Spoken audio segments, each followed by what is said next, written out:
Good morning student. Welcome back to our channel farmers parent. Previous class में हम लोग CVS से related यानी कार्डियोवैस्कुलर सिस्टम से रिलेटेड एनाटॉमी और फिजियोलॉजी वाले कॉन्सेप्ट पे थे बेटा।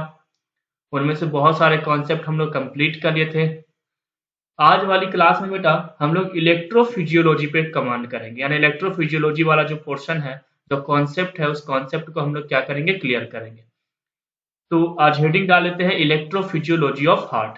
तो अगर मैं बात करूं तो आज वाली क्लास में हम लोग क्या डिस्कस करेंगे बेटा, इलेक्ट्रोफिजियोलॉजी ऑफ हार्ट।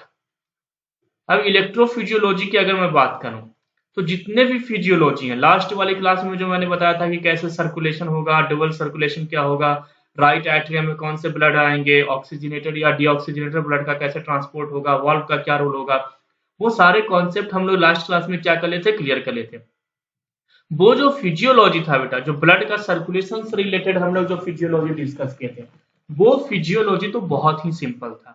लेकिन आज जो हम लोग स्टार्ट कर रहे हैं बेटा, दैट इज इलेक्ट्रोफिजियोलॉजी। ये बहुत ही इंपॉर्टेंट सेगमेंट है और आने वाले जितने भी चैप्टर हैं, चाहे वो एंजाइना हो, चाहे वो एरिथमिया हो, जितने भी चैप्टर्स आपको देखने को मिलेंगे, हार्ट से रिलेटेड डिजीज जितने भी देखने को मिलेंगे, वो सभी के सभी इलेक्ट्रोफिजियोलॉजी के ऊपर ही डिपेंडेंट होते हैं।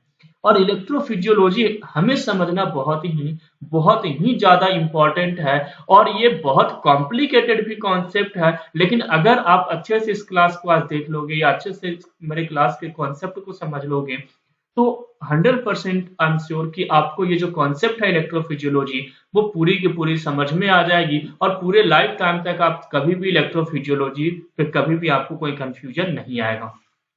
और मैं जब भी फिजियोलॉजी पढ़ाता हूं तो मैं हमेशा कहता हूं कि फिजियोलॉजी या पैथोलॉजी जब भी मैं डिस्कस करता हूं तो उस कॉन्सेप्ट को बहुत अच्छे से सुने, क्योंकि इसी के ऊपर हमारा मैकेनिज्म ऑफ एक्शन होता है। डिजीज कॉज करने का जो रीजन होता है वो फिजियोलॉजी के ऊपर ही होता है। और अगर कोई डिसऑर्डर हुई है तो उसके ट्रीटमेंट अप्रोच भी हमें इसी फिजियोलॉजी और पैथोलॉजी वाले कॉन्सेप्ट से मिलते हैं। इट मीन जब हम एंटी एरिथमिक ड्रग पढ़ेंगे, एंटी एंजाइना ड्रग पढ़ेंगे या कार्डियक अरेस्ट पढ़ेंगे, हार्ट अटैक पढ़ेंगे, हार्ट फेलियर पढ़ेंगे, ये सारे जो भी आप डिसऑर्डर पढ़ोगे ना सीबीएस से रिलेटेड, ये सारे डिसऑर्डर आपको इसी कॉन्सेप्ट से क्लियर हो जाएगा। इट मीन्स अगर हम इलेक्ट्रोफिजियोलॉजी बहुत अच्छे से समझ लेते हैं तो आने वाले सीबीएस में जितने भी चैप्टर है वो सारे के सारे चैप्टर्स हमारे क्या हो जाएंगे, कंप्लीट हो जाएंगे।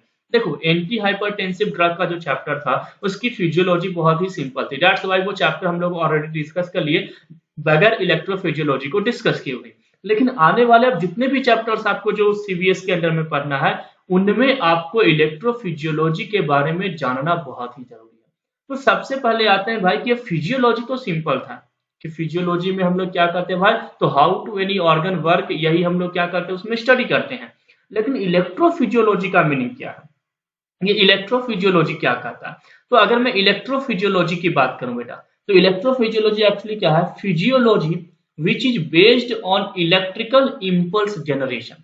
तो मैं यहां पे लिखता हूं कि वो फिजियोलॉजी है ना, तो physiology which is based on which is based on based on electrical impulse generation, which is based on electrical impulse generation, electrical impulse generation. तो देखिए वैसे फिजियोलॉजी जो इलेक्ट्रिकल इम्पल्स के ऊपर बेस्ड हो, उस फिजियोलॉजी को हम लोग क्या कहते हैं बेटा, इलेक्ट्रोफिजियोलॉजी।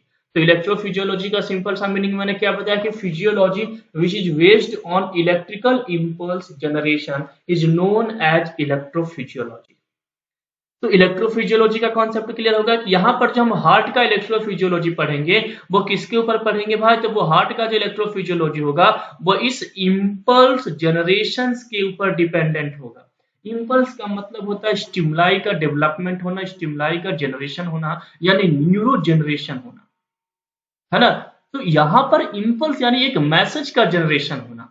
तो वैसी फिजियोलॉजी, वैसी फंक्शंस हार्ट का जो किसी इम्पल्स या इलेक्ट्रिकल इम्पल्स के थ्रू जनरेट हुई हो, उस फिजियोलॉजी को हम लोग क्या करेंगे, आज वाले सेगमेंट में स्टडी करेंगे। तो इलेक्ट्रोफिजियोलॉजी वाला जो वर्ड है बेटा उस पर कमांड हो गया आई होप। नेक्स्ट आते हैं कि भाई इलेक्ट्रोफिजियोलॉजी पढ़ने के लिए अब हमें सेकंड पोर्शन पे आते हैं। तो सेकंड पोर्शन है कि अब हमें क्या पढ़ना है, हार्ट। और हार्ट की अगर मैं बात करूं तो हार्ट में अब हमें क्या डिस्कस करना है बेटा, कार्डियक मसल्स। ऑलरेडी हम लोग हार्ट के बारे में ए टू जेड सारे कॉन्सेप्ट डिस्कस कर चुके हैं बेटा। इसमें क्या चैम्बर है, चैम्बर का रोल क्या है, वॉल्व का रोल क्या है, सेप्टम का रोल क्या है, सारे कॉन्सेप्ट ऑलरेडी हम लोग डिस्कस कर लिए। लेकिन कार्डियक मसल्स के बारे में अभी तक हम लोग डिस्कस नहीं किए। तो यहाँ पर हम लोग नेक्स्ट जो कॉन्सेप्ट है हमारा वो क्या है भाई, कार्डियक मसल्स। तो यहाँ पर मैं आपको बता दूं कि हम लोग क्या डिस्कस कर रहे हैं बेटा, तो हम लोग कार्डियक मसल्स को क्या कर रहे हैं, डिस्कस कर रहे हैं। तो यहाँ पर हेडिंग डालते हैं भाई कि हम लोग क्या डिस्कस कर रहे हैं, कार्डियक मसल्स। अब सुना, कार्डियक मसल एक्चुअली में क्या होता है कि फंक्शन परफॉर्म करता है by birth to till the last breath. यानी कि अगर मैं बात करूं, ये जो कार्डियक मसल्स हमारी बॉडी में है बेटा, इसकी जो फंक्शन है, यानी कि यहां पर मैं लिख रहा हूं कि cardiac muscles perform function, cardiac muscles perform function by birth to till the last breath, to till the death, direct लिख लो, है ना। बर्थ से, बाय बर्थ टू डेथ तक कंटिन्यूअसली हमारी बॉडी में एक मसल्स है हार्ट के अंदर में, जिसको हम कार्डियक मसल्स कहते हैं। ये by birth to till the death, यानी कि पहली सांस से लेकर के मृत्यु तक, यानी जन्म से लेकर के मृत्यु तक ये कंटिन्यूअसली अपना फंक्शन परफॉर्म करता है। जो भी इसका काम है इस मसल्स का, वो काम ये क्या करता है, एक्चुअली में हमेशा ये करते रहता है। तो अब सेकंड पॉइंट आता है कि अगर ये कार्डियक मसल्स है तो इस कार्डियक मसल्स का फंक्शन एक्चुअली में क्या है। तो कार्डियक मसल्स के फंक्शन समझने के पहले हमें सबसे पहले समझना होगा कि एक्चुअली में इसके पास है क्या जो ये सारा फंक्शन परफॉर्म करता है। तो अगर मैं कार्डियक मसल्स की बात करूं बेटा, तो एक्चुअली यहाँ पर 3 प्रॉपर्टी इनके पास है जिसके कारण ये सारे फंक्शंस को क्या करते हैं, परफॉर्म करते हैं। फर्स्ट क्या है, इसके पास एक्साइटेबिलिटी है। क्या है, एक्साइटेबिलिटी। तो फर्स्ट भाई इसके पास क्या है कि इसके पास एक्साइटेबिलिटी है। क्या है, एक्साइटेबिलिटी। मैं आपको बताऊंगा एक्साइटेबिलिटी का मतलब क्या है। सेकंड इसके पास क्या है, कॉन्ट्रैक्टिबिलिटी। कॉन्ट्रैक्टिबिलिटी है ना, क्या है, कॉन्ट्रैक्टिबिलिटी। तो देखिए इसके पास क्या है भाई, तो एक्साइटेबिलिटी, इसके पास क्या है, कॉन्ट्रैक्टिबिलिटी, और इसके पास क्या है, ऑटोनोमेसिटी। क्या है बेटा, तो इसके पास है ऑटोनोमेसिटी, नोमेसिटी।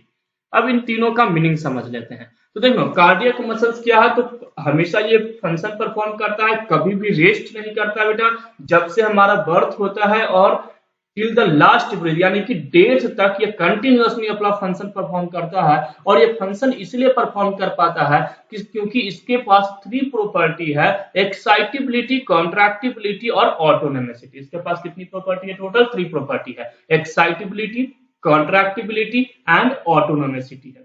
तो what is excitability? Ability to get excite is known as excitability। Simple सा इसका डेफिनेशन है कि ability to get excite is known as excitability। excitability का मतलब क्या है, ability to get excite होने की ही ability को क्या बोलते हैं बेटा, excitability बोलते हैं। कॉन्ट्रैक्टिबिलिटी क्या है, ability to get contract, ability to get contract is known as contractibility. इन दोनों का रोल क्या है, तो ब्लड को पंप आउट करने में। देखो जब ये एक्साइट होगा तो ऑब्वियसली पंपिंग प्रोसेस जो है वो स्टार्ट हो जाएगा।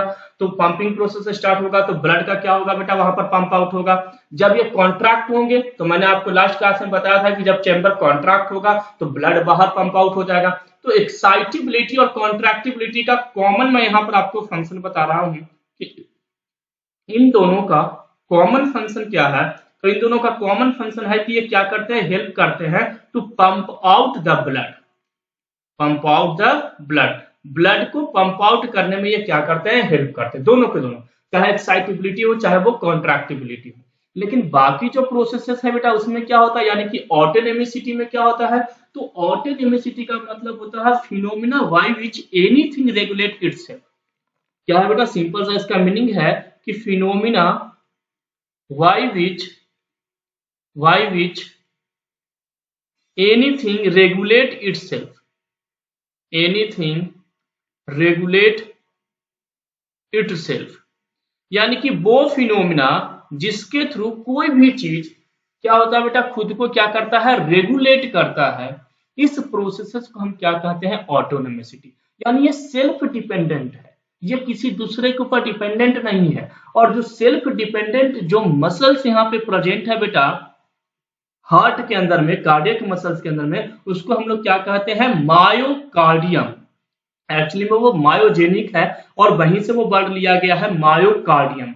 मायोकार्डियम, मायोकार्डियम का मतलब होता है, कार्डियम वर्ड लिया गया है हार्ट से बेटा, और मायो का मतलब होता है जो सेल्फ क्या होता है भाई, जनरेटेड होता है, सेल्फ कंट्रोल होता है, सेल्फ रेगुलेटेड होता है। उसके लिए हम क्या वर्ड यूज करते हैं, मायो वर्ड यूज करते हैं, जो कार्डियक मसल्स के लिए यूज किया जाता है। इसको हम मायोजेनिक भी बोलते हैं क्योंकि वो खुद ही जनरेट करता है अपनी सारी चीजें।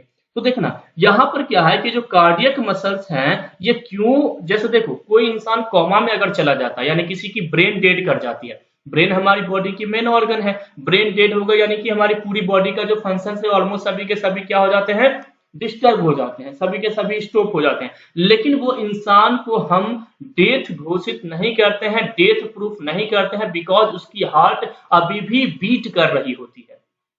सुनना, अगर हार्ट बीट करना बंद कर दिया और ब्रेन अभी भी लाइफ कंडीशन में यानी कि जीवित है, तो भी वो इंसान क्या घोषित हो जाता है, मृत घोषित हो जाता है, यानी उसको डेथ घोषित करते हैं। लेकिन अगर उसकी ब्रेन डेड हो गई यानी कि कोमा में इंसान है, लेकिन अगर उसकी हार्ट बीट चल रही है तभी वो क्या है, लिविंग कंडीशन में बना हुआ। इट मीन्स हमारी मेन बॉडी जो है वो कार्डियक जो मसल्स है, जो हार्ट है उसके ऊपर डिपेंडेंट है कि हार्ट अगर जब तक हार्ट बीट कर रही है, हार्ट अपना काम कर रहा है, इट मीन्स वो ऑर्गेनिज्म या वो जो मनुष्य है यानी लिविंग ऑर्गेनिज्म है वो क्या है भाई, लिविंग कंडीशन में है। और अगर हार्ट बीट करना बंद कर दिया, इट मीन्स वो क्या हो गया, नॉन लिविंग हो गया, यानी कि उसकी डेथ हो गई। तो यहाँ पर ब्रेन डेड होने के बावजूद भी हार्ट अगर अपना काम कर रहा है, यानी कोमा में भी इंसान है और हार्ट अपना पंपिंग करना कंटिन्यू रखा है, इट मीन्स वो जो हार्ट के अंदर जो इम्पल्स का कंडक्शन हो रहा है, इम्पल्स का रेगुलेशन हो रहा है, वो किसी न किसी ढंग से ब्रेन के ऊपर डिपेंडेंट नहीं होगा, यानी वो सेल्फ डिपेंडेंट होगा। और वो सेल्फ डिपेंडेंट क्यों होगा, क्योंकि वो कार्डियक मसल्स है। और कार्डियक मसल्स की प्रॉपर्टी है कि वो मायोजेनिक नेचर की होती है। कैसी होती है, मैं यहाँ पे लिख रहा हूं, वो कैसे नेचर की होती है, मायोजेनिक नेचर की होती है। जेनिक का मतलब होता है जनरेट करना, और मायो का मतलब है बेटा कि अपनी मसल्स को खुद ही जनरेट करना, अपनी मसल्स को खुद ही रेगुलेट करना। यानी कि वो जो मायोकार्डियम है, यानी जो मायोजेनिक जिसको हम बोल रहे हैं, ये सेल्फ कंट्रोल पैनल है। हार्ट किसी दूसरे ऑर्गन के ऊपर या ब्रेन के इम्पल्स के ऊपर, ब्रेन के स्टिमुलस के ऊपर डिपेंडेंट ना होकर के वो खुद ही अपने आप ऊपर डिपेंडेंट होता है।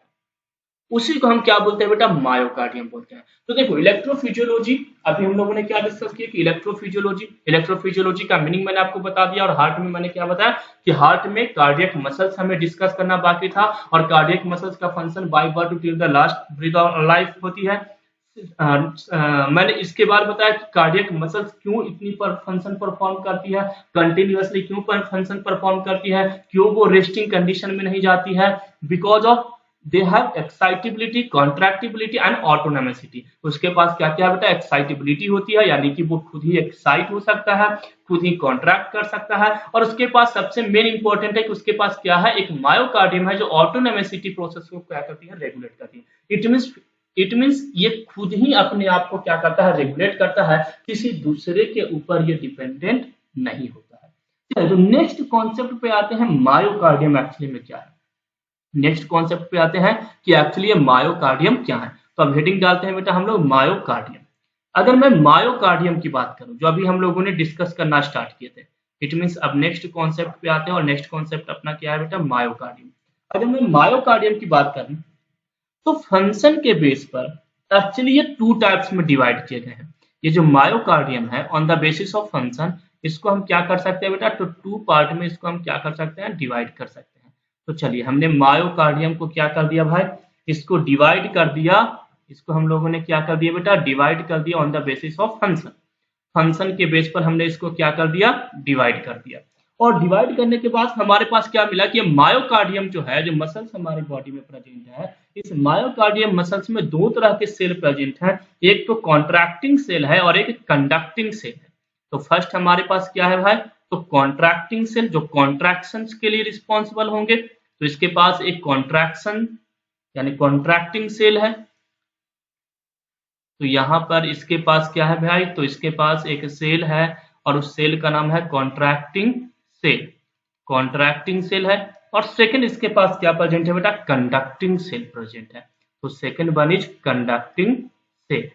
तो चलिए सेकंड सेल हमारे पास क्या है, कंडक्टिंग सेल। अब सुनना, कॉन्ट्रैक्टिंग सेल का फंक्शन क्या होगा, तो कॉन्ट्रैक्टिंग सेल क्या करेगा भाई, तो contracting cell relax and contract करेगा, ये दो चीजें के लिए रिस्पॉन्सिबल होगा। हार्ट को क्या करेगा, रिलैक्स, जो चैम्बर होंगे रिलैक्स होंगे जब ब्लड फील होगा, जब ब्लड अंदर आएंगे तो वो रिलैक्स होंगे, फैलेंगे, और उसके बाद वो कॉन्ट्रैक्ट होंगे जब ब्लड को पंप आउट करना होगा, यानी फिर वो क्या करेंगे, कॉन्स्ट्रिक्ट करेंगे, क्या करेंगे, कॉन्स्ट्रिक्ट करेंगे। तो देखो कॉन्ट्रैक्टिंग से रिलैक्स एंड कॉन्स्ट्रिक्ट करेगा। और ये रिलैक्स एंड कॉन्ट्रैक्ट दोनों क्यों हो रहा है, तो प्रॉपर फंक्शन के लिए। क्या चीज के लिए हो रहा है भाई, तो फॉर प्रॉपर फंक्शन।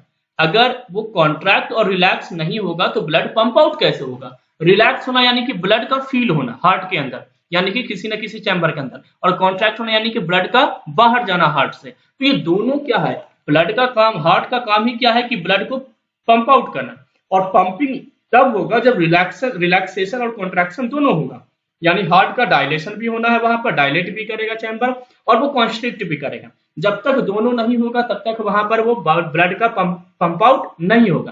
तो दैट्स वाई कॉन्ट्रैक्टिंग जो सेल है बेटा, ये रिलैक्सेशन और कॉन्स्ट्रक्शन दोनों के लिए रिस्पॉन्सिबल होता है, और ये दोनों अगर कंटिन्यूअसली प्रॉपर ढंग से फंक्शन कर रहे हैं, इट मीन्स वहां पर प्रॉपर फंक्शन, जो हार्ट का जो प्रॉपर फंक्शन है बेटा, वो क्या रहेगा, यहाँ पर कंटिन्यूअसली चलते रहेगा, है ना। तो ये एक्चुअली में पार्टिसिपेट किस लिए करते हैं, तो प्रॉपर फंक्शन, और पार्टिसिपेट कहां पे करते हैं बेटा, तो पंपिंग एक्शन के लिए। तो यहाँ पे चाहो तो सेकंड पॉइंट लिख सकते हो कि पार्टिसिपेट पार्टिसिपेट पार्टिसिपेट है ना, participate in pumping organ, participate in pumping organ. चलिए पंपिंग ऑर्गन में ये क्या करेगा भाई, पार्टिसिपेट करेगा। नेक्स्ट आते हैं कंडक्टिंग से। तो एक्चुअली ये कंडक्टिंग का मतलब ही है कि ये क्या करेगा, चीजों को कंडक्ट करेगा, रेगुलेट करेगा। तो यहाँ पर सिंपल मीनिंग हो जाएगा फैसिलिटेट कंडक्शन। कंडक्टिंग सेल का काम क्या होगा भाई, फंक्शन क्या होगा, तो एक्चुअली में क्या करेंगे भाई, तो ये फैसिलिटेट करेंगे, क्या फैसिलिटेट करेंगे, तो ये फैसिलिटेट करेंगे क्या चीज को, कंडक्शन को। तो देखो कॉन्ट्रैक्टिंग सेल का फंक्शन क्या है, तो प्रॉपर फंक्शन उसका मेंटेन करना, participate in pumping organ, relaxation और कॉन्ट्रैक्शन करना चैम्बर का। कंडक्टिंग सेल का मेन फंक्शन है कि फैसिलिटेट कंडक्शन प्रोसेसेस।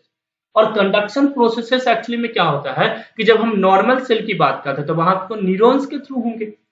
अगर हम नॉर्मल बात की सेल की बात करें तो आप लोगों ने पढ़ा होगा प्रीवियस सेमेस्टर में, जब drug acting on ANS, CNS और पीएनएस पढ़ रहे होंगे, कि हमारे न्यूरॉन्स होते हैं, यहाँ से अगर इंपल्स जनरेट हुआ तो दूसरे न्यूरॉन्स पे ये क्या होते हैं, ट्रांसफर होते हैं। इस टाइप से आप लोगों ने पढ़ा होगा, है ना, कि अगर कोई इंपल्स बनती है, जैसे मान कर चलो यहाँ पर इस न्यूरॉन्स पे एक इंपल्स बनी रेड कलर की, तो ये इंपल्स यहाँ से क्या होगी, ट्रांसफर होकर के कहाँ पर आएगी, दूसरे न्यूरॉन्स पे, यहाँ से फिर ट्रांसफर होकर के कहाँ पर आएगी, तीसरे न्यूरॉन्स पे। इस तरीके से क्या होता है, रेगुलेशन होता है। लेकिन यहाँ पर हार्ट के केस में बेटा सीन अलग हो जाएगा। यहाँ पर कंडक्शन के लिए इसके पास एक नोडल टिश्यू प्रेजेंट होता है जो ऑटो एक्साइटेबल नेचर का होता है, यानी खुद ही एक्साइट होता है, किसी न्यूरॉन्स के ऊपर डिपेंडेंट नहीं होता। मैंने फिर से बताया, न्यूरॉन्स के ऊपर डिपेंडेंट अगर होता तब तो ब्रेन अगर डेड हो जाएगी, अगर कोई इंसान कोमा में चला जाएगा तो हार्ट ऑटोमेटिक फंक्शन करना बंद कर देगा, यानी ऑटोमेटिक वो इंसान जो है वो डेथ हो जाएगी उसकी। लेकिन यहाँ पर जो कंडक्टिंग सेल है हार्ट की, वो सेल्फ डिपेंडेंट है, किसी स्टिमुलस के ऊपर डिपेंडेंट नहीं है।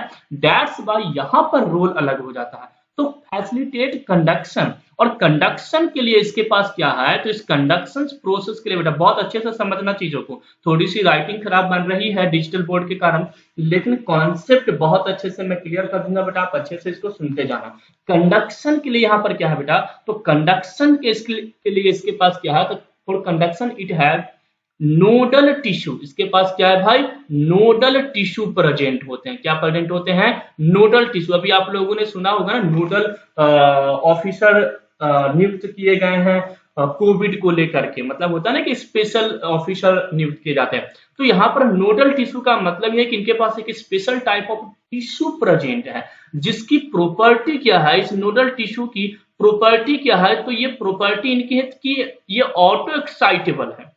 क्या है भाई इनकी प्रॉपर्टी, ये क्या है, ऑटो एक्साइटेबल है। और ऑटो एक्साइटेबल का मतलब है खुद ही अपने आप को एक्साइट करेंगे, यानी जो भी फंक्शन कंडक्ट करना है, जो भी फंक्शन को रेगुलेट करना है, वो सारे फंक्शन जो है वो ये खुद ही क्या करेंगे, रेगुलेट करेंगे, है ना। यानी कि ये क्या करेंगे भाई, तो ये खुद ही पोटेंशियल को जनरेट करेंगे विदाउट एक्सटर्नल स्टिमुलाई।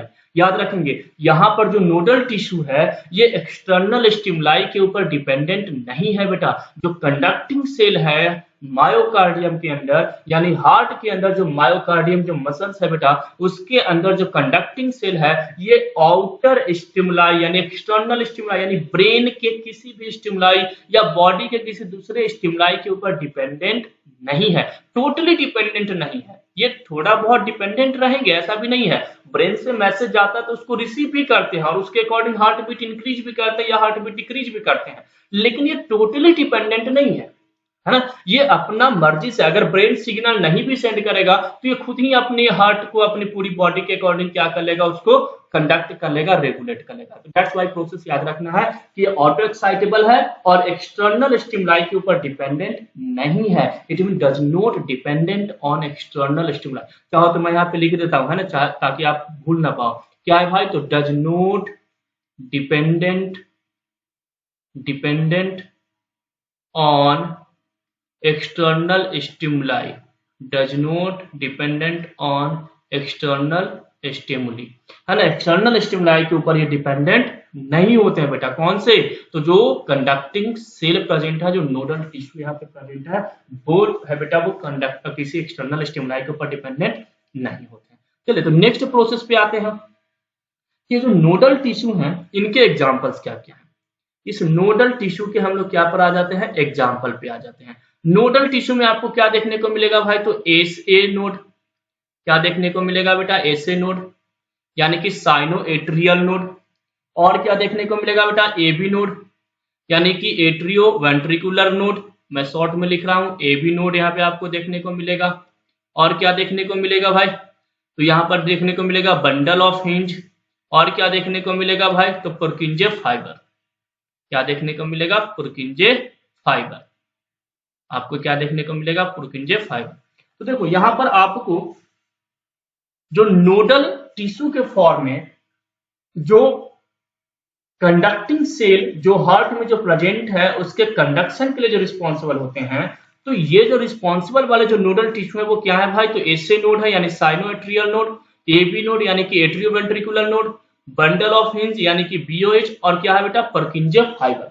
ये एक्चुअली क्या है यहाँ पर प्रेजेंट होते हैं। अगर चाहो तो इसका लोकेशन भी मैं बता दूं कि ये कहाँ पे प्रेजेंट होते हैं। तो एक सिंपल सा हम लोग हार्ट बनाते हैं, मैंने आपको बताया था हार्ट, लास्ट टाइम मैंने डायग्राम बताया था इस टाइप का, है ना। चलो थोड़ा सा ये बढ़िया से बना लेते हैं ना। तो ये अपना हार्ट है,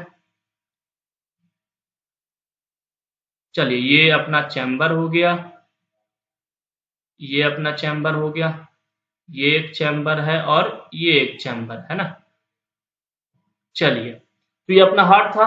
तो सुनना, ये जो राइट एट्रियम है बेटा, इस राइट एट्रियम के सबसे टॉप मतलब यहाँ पर इस वाले रीजन में क्या प्रेजेंट होता है, एस ए नोड, है ना। ये फर्स्ट प्रेजेंट है, यहाँ पे मैं फर्स्ट लिख रहा हूँ, फर्स्ट मतलब S A node, S A node present है। इसी राइट एट्रियम के इस वाले रीजन में सेकंड लोकेशन प्रेजेंट है यानी कि एबी नोड प्रेजेंट है। क्या है, तो राइट एट्रियम में ही क्या प्रेजेंट है, एसए नोड, क्या प्रेजेंट है, एबी नोड प्रेजेंट है। आप डायग्राम किसी बुक में देखोगे तो आपको इजीली समझ में आ जाएगा। तभी मैं आपको बता रहा हूँ कि this one is AB node, this one is SA node, sorry this one is SA node, ए जो वन नंबर पे जो मैंने रिप्रेजेंट किया है, सेकंड नंबर जो है बेटा वो क्या है, एबी नोड है यानी कि एट्रियोवेंट्रिकुलर नोड। इसके अलावे यहाँ पर क्या प्रेजेंट होता है बेटा, तो इस टाइप से क्या प्रेजेंट होते हैं, बंडल ऑफ हिंज। ये मैंने थर्ड आपको बताया, जो इस टाइप से मैं डायग्राम बना रहा हूँ, स्पाइरल, ये क्या है, बंडल ऑफ हिंज है। और इसके बाद यहां से जो इस टाइप से निकलते हैं बेटा, जो राइट और लेफ्ट वेंट्रिकल की ओर मूव करते हैं, उस कंडक्टिंग मसल्स को हम क्या बोलते हैं, पुरकिंजे फाइबर।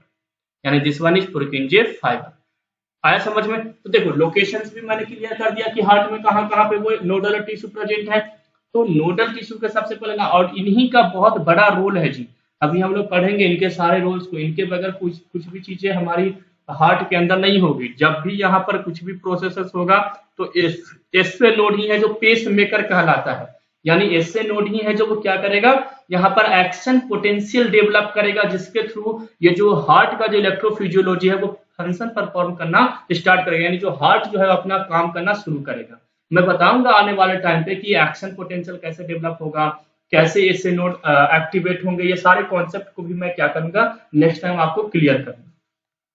चलो, तो अगर एक्शन पोटेंशियल पे बात आती है तो सबसे पहले एक्शन पोटेंशियल ही समझ लेते हैं, उसके बाद और भी कॉन्सेप्ट को देखते हैं। तो नेक्स्ट कॉन्सेप्ट जो है बेटा वो स्टार्ट करते हैं हम लोग एक्शन पोटेंशियल। अब हम लोग सबसे पहले क्या देख लेते हैं, एक्शन पोटेंशियल, कि एक्चुअली में ये एक्शन पोटेंशियल क्या है। इलेक्ट्रोफिजियोलॉजी के अंदर में हम लोग अब क्या डिस्कस करना शुरू किए, एक्शन पोटेंशियल। क्योंकि नोडल टिश्यू जो एसए नोड है वो क्या करता है, तो पेस मेकर एक्टिविटी परफॉर्म करता है, यानी कि वो एक्शन पोटेंशियल डेवलप करता है। तो ये एक्शन पोटेंशियल डेवलप तो करेगा, लेकिन सबसे पहले तो हम ये समझे कि एक्चुअली ये एक्शन पोटेंशियल क्या है। जब तक हमें एक्शन पोटेंशियल समझ में नहीं आएगा तब तक हम कैसे क्लियर करेंगे कि हाँ इससे नोड ने एक्शन पोटेंशियल डेवलप किया, हमें यही मालूम नहीं है कि एक्शन पोटेंशियल क्या है। तो सबसे पहले हम लोग क्या करते हैं, एक्शन पोटेंशियल ही समझते हैं। और अगर मैं एक्शन पोटेंशियल की बात करूं, इसके सिंपल सा डेफिनेशन की मैं बात करूं, तो एक्शन पोटेंशियल को सिंपली हम डिफाइन कर सकते हैं बेटा कि potency of ion to activate cell or action. Action potential का मतलब क्या है भाई, तो simply it is potency of ion, potency of ion to activate cell or action, to activate cell all or ion. किसी आयन को या किसी सेल को एक्टिवेट करने के लिए जो भी पोटेंसी की रिक्वायरमेंट होती है, उस पोटेंसी को ही हम क्या कहते हैं बेटा, एक्शन पोटेंशियल। यानी कि वो पोटेंसी जो एक्शन क्रिएट करे उसे हम क्या बोलेंगे, एक्शन पोटेंशियल। या वो पोटेंसी जिसकी रिक्वायरमेंट है किसी सेल के एक्शंस को प्रोड्यूस करने के लिए, रेगुलेट करने के लिए, उसे हम क्या बोलेंगे, एक्शन पोटेंशियल कहेंगे, है ना। अगर मैं बात करूं तो change in electrical potential associated with passage of impulse. अगर इलेक्ट्रिकल पोटेंशियल की मैं बात करूं, एक्शन पोटेंशियल से ही रिलेटेड एक छोटा सा कॉन्सेप्ट है इलेक्ट्रिकल पोटेंशियल, तो वो एसोसिएटेड होता है इंपल्स के ऊपर। अब सुनना, अगर मैं एक्शन पोटेंशियल की बात करूं तो एक्शन पोटेंशियल को समझने के लिए बेटा हमें सबसे पहले अब क्या समझना होगा, तो सबसे पहले अब हमें समझना होगा आयन चैनल और मूवमेंट ऑफ आयन चैनल। हमारी बॉडी में आयन चैनल होते हैं। तो आयन चैनल हमने आपको बताया था, जब आप लोग एडीएमई पढ़े होंगे मेरे क्लास में, तो उसमें मैंने बताया था एब्जॉर्प्शन से रिलेटेड ट्रांसपोर्ट, जब मैं पढ़ा रहा था तो उसमें मैंने बताया था गेटेड चैनल, अपगेटेड चैनल, आयन चैनल को क्लासिफाइड करके कि कैरियर के रूप में हमारी बॉडी में चैनल होते हैं बेटा, कुछ जिसमें कुछ आयन चैनल होते हैं, कुछ पोरीन चैनल होते हैं, कुछ एक्वा चैनल होते हैं। आयन चैनल को फर्दर हमने गेटेड अपगेटेड में, अपगेटेड को फर्दर लिगन गेटेड और इलेक्ट्रिकल चार्जेस के बेस पर हमने एक और वहां पर हम लोगों ने क्या किया था, डिवाइड किया था, है ना, अपगेटेड चैनल में। तो वो सारे जो चीजें हैं बेटा उनको अब हम लोग क्या करना है, यहाँ पर समरप करना है, वहां पर इन चीजों को हमें क्या करना है, यहाँ पर अब समझना है। तो आयन चैनल की अगर मैं बात करूं तो एक्शन पोटेंशियल समझने के पहले अब हमें क्या समझना होगा, और आयन चैनल। और आयन चैनल अगर मैं बात करूं तो आयन चैनल कौन कौन होते हैं, तो सोडियम चैनल है जी, क्या है, कैल्शियम चैनल है, क्या है, पोटासियम चैनल, क्या है, क्लोरीन चैनल। ये सभी के सभी क्या है, आयन चैनल है। इन आयन चैनल्स की मूवमेंट भी हमें स्टडी करनी है। ये जितने भी चैनल हैं, इन आयन चैनल्स की अब हमें क्या स्टडी करनी है, मूवमेंट। जब तक हमें मूवमेंट क्लियर नहीं होगा तब तक हमें एक्शन पोटेंशियल समझ में नहीं आएगा। सुनना, ये जो पोटेंसी मिलती है किसी सेल को फंक्शन परफॉर्म करने के लिए, वो किससे मिलती है, इसे सोडियम, कैल्शियम, पोटासियम और क्लोरीन से मिलती है। एक छोटा सा कॉन्सेप्ट मैं प्रीवियस सेमेस्टर में भी आपको पढ़ाया था, लेकिन जो न्यू स्टूडेंट है उनको मैं बता दूं कि अगर कोई सेल है बेटा, मान लो ये कोई क्या है, सेल है, अगर किसी सेल में सोडियम की एंट्री होती है, किसकी एंट्री हो रही है, सोडियम की, तो उस केस में अगर सोडियम इंटर कर रहा है, एंट्री मतलब एरो मैंने डाला है, इट मींस इंटर कर रहा है, अगर सोडियम एंट्री कर रहा है तो उस केस में सेल की जो एक्शन है बेटा, यानी सेल जो है वो क्या होगा, स्टिमुलेट होगा। स्टिमुलेट होने का मतलब है कि सेल का फंक्शन इंक्रीज होगा।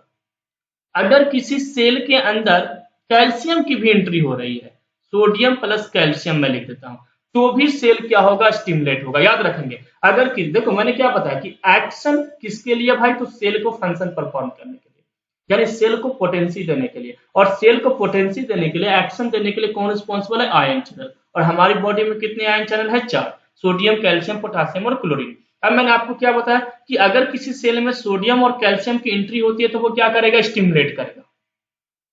अगर किसी सेल में क्लोरीन की एंट्री होती है, किसकी एंट्री होती है बेटा, क्लोरीन की, तो उस केस में याद रखना बेटा कि वहां पर वो सेल क्या होगा, इनहिबिट होगा। यानी जो भी फंक्शन, जैसे मान के चलो हार्ट बीट बढ़ाना है तो सोडियम कैल्शियम की हमने एंट्री करा दिया, स्टिमुलेट कर दिया ना, तो सोडियम कैल्शियम एंट्री होगा तो स्टिमुलेट करेगा, स्टिमुलेट करेगा यानी फंक्शन परफॉर्म करेगा। आपको कोई स्टिमुलेट कर दे तो आप क्या करोगे, काम करोगे। आप सुबह सुबह उठोगे, ग्लूकोज पिला दिया जाएगा तो आप काम, आपके अंदर एनर्जी आ गई तो आप काम करोगे। ऐसा तो नहीं कि आप सो जाओगे ग्लूकोज पी करके, ऑब्वियसली आप नहीं सो पाओगे। तो वहां पर ये तो आपको एम्फेटामाइन ड्रग दे दिया, सीएनएस स्टिमुलेंट जो ड्रग है एम्फेटामाइन, उसको आपको दे दिया गया, तो क्या आप वहां पर सोओगे, नहीं, ऑब्वियसली आप वहां पर क्या रहोगे, स्टिमुलेटेड रहोगे। और अगर क्लोरीन की एंट्री होती है किसी सेल के अंदर तो वो क्या करेगा, इनहिबिट करेगा। आपने हाइप्नोटिक सेडेटिव ड्रग में प्रीवियस सेमेस्टर में आपने पढ़ा भी होगा कि एक्चुअली में जो गावा वाला जो ड्रग होता है, बार्बिट्रेट और बेंजोडाइजिपाम, वो दोनों के दोनों क्या करते हैं, तो वो दोनों के दोनों इनहिबिशन कर क्लोरीन की एंट्री करते हैं, जिसके कारण जो ब्रेन सेल है, जब क्लोरीन जाएगा तो क्या हो जाएगा, इनहिबिट हो जाएगा, यानी ब्रेन सेल क्या हो जाएगा, डिप्रेस हो जाएगा, जिसके कारण हमें नींद आ जाएगी। आया समझ में। तो देखो सोडियम कैल्शियम की एंट्री होती है तो सेल स्टिमुलेट होगा, क्लोरीन की एंट्री होगी तो सेल इनहिबिट होगा। सेल के अंदर प्रेजेंट होता है बेटा पोटासियम।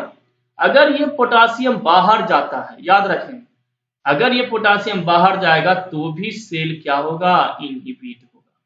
इन चारों का मैंने रोल आपको याद करवा दिया बेटा, फिर से रिकॉल करा दिया। और ये सीएनएस को समझने के लिए बहुत ही ज्यादा इंपॉर्टेंट कॉन्सेप्ट था।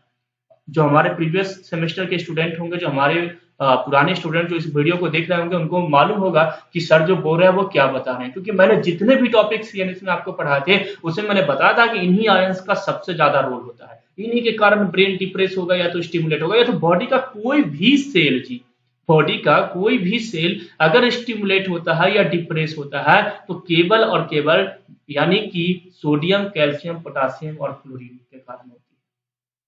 अगर सोडियम और कैल्शियम की एंट्री होगी तो वो क्या होगा, सेल स्टिमुलेट होगा। अगर पोटासियम सेल से बाहर जाएगा तो सेल इनहिबिट होगा यानी कि डिप्रेस होगा। और अगर क्लोरीन की एंट्री होती है किसी सेल के अंदर तो सेल क्या होगा, डिप्रेस यानी कि इनहिबिट होगा। तो आपको अब मालूम हो गया होगा कि इन आयंस का रोल क्या है, इन आयंस का रोल क्या है एक्चुअली में हमारी बॉडी के लिए। और मैं अभी क्लियर करूंगा, अभी मैं प्रूफ करूंगा कि क्यों सोडियम और कैल्शियम की एंट्री के कारण स्टिमुलेशन होता है, या क्यों क्लोरीन की एंट्री के कारण इनहिबिशन होता है, या क्यों पोटासियम बाहर जाता है तो इनहिबिशन होता है। इस पॉइंट को भी अभी मैं आपको क्या करूंगा, क्लियर करूंगा। उसके लिए हमें क्या करना होगा बेटा, एक कॉन्सेप्ट को समझना होगा कि जब आयन चैनल का मूवमेंट होता है तो हमारी बॉडी में बहुत सारी चीजें चेंजेस होती है बेटा।